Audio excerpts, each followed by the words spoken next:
Hi, welcome to கணிதம் guide. இன்றைக்கி 10th மேக்ஸில் பயிற்சி 1.3 மூணாவது சம் பார்க்க போகிறோம். என்ன கொடுத்துருக்காங்க? கொடுக்கப்பட்ட சார்பு எஃப் ஆஃப் எக்ஸ் வந்து எப்படி இருக்கும்னா x² மைனஸ் 5x ப்ளஸ் 6ன்னு சொல்லிட்டாங்க. அடுத்து பின்னாடி இருக்கிறதெல்லாம் கண்டுபிடிங்கன்னு சொல்லியிருக்காங்க. எஃப் ஆஃப் -1 ஃபஸ்ட்டு கொடுத்துருக்காங்க. எப்படி கண்டுபிடிக்கன்னு பார்ப்போமா? ஃபஸ்ட்டு எஃப் ஆஃப் எக்ஸ் என்ன கொடுத்துருக்காங்க? x² minus 5x plus 6. சரியா? இப்போ எஃப் ஆஃப் -1 கண்டுபிடிக்கணும். -1 எப்படி கண்டுபிடிக்கணும்னா, இங்கே எக்ஸ் இருக்க இடத்துலலாம் -1 போடுங்க. இங்கே எக்ஸ் இருக்க இடத்துல -1, அடுத்து இங்கே எக்ஸ் இருக்க இடத்துல -1 ப்ளஸ் 6. சரியா? இப்போ என்ன வரும்? -1 த ஹோல் ஸ்கொயர் என்னது? 1 தான். அடுத்து 5 இன்ட்டு -1, இங்கே மைனஸும் ப்ளஸ் ஆயிரும் பெருக்கும்போது. அடுத்து 5 இன்ட்டு 1 5 தான், ப்ளஸ் 6 ஈக்குவல் டு என்னது? 12. சரியா? அடுத்து ரெண்டாவது என்னது? F of 2a. அப்போது எஃப் ஆஃப் எக்ஸ் நம்மளுக்கு என்னது? x² minus 5x plus 6. அப்போ எஃப் ஆஃப் 2a எப்படி கண்டுபிடிப்போம்?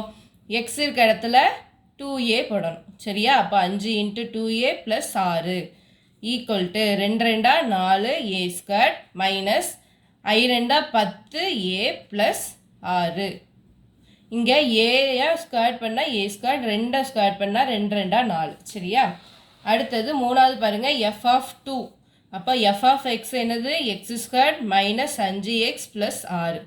அப்போ எஃப் ஆஃப் 2 கண்டுபிடிக்கணும்னா எக்ஸ் இருக்க இடத்துல 2 போடுவோம். அப்படி தானே? 5 இன்ட்டு 2 ப்ளஸ் 6. அப்போ 2 2 4, அடுத்து I 2 10, அடுத்து ப்ளஸ் 6. சரியா? என்ன வரும்?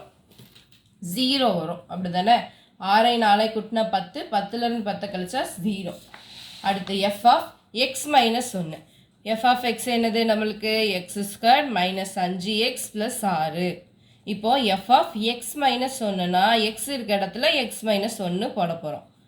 x² X minus 1 the whole square 5 into X இருக்க இடத்துல X minus 1 plus 6 equal to X minus 1 the whole ஸ்கொயர்னா என்னது? a minus b the whole square ஃபார்முலாவில் இருக்குது.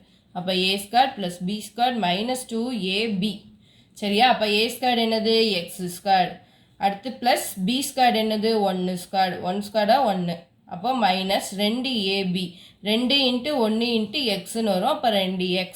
அடுத்து மைனஸ் 5x, 5 வந்து உள்ளே கொண்டு போய் பெருக்குங்க. என்ன வரும்? Minus 5x.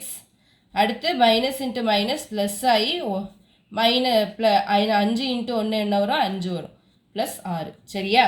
இப்போது x². அடுத்து மைனஸ் 2x மைனஸ் 5x என்னது? Minus 7x.